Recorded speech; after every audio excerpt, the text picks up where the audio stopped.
Hello, traders. FX Pip Collector here. Today is Tuesday, September 23rd, and this is my analysis for gold, and we are on the 4-hour time frame.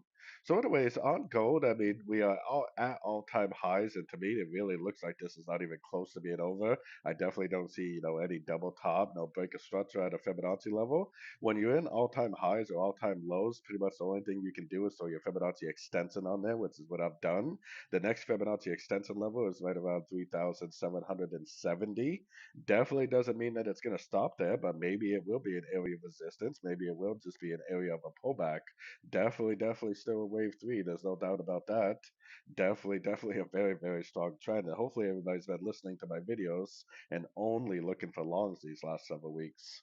So going down to the 1 hour time frame, I mean, if we get a double top break a structure down, especially if it happens at or near a Fibonacci level, then I definitely would become bearish at that point. But keeping in mind that it's most likely just a wave four on like the 4 hour time frame, my next area of resistance is right up here.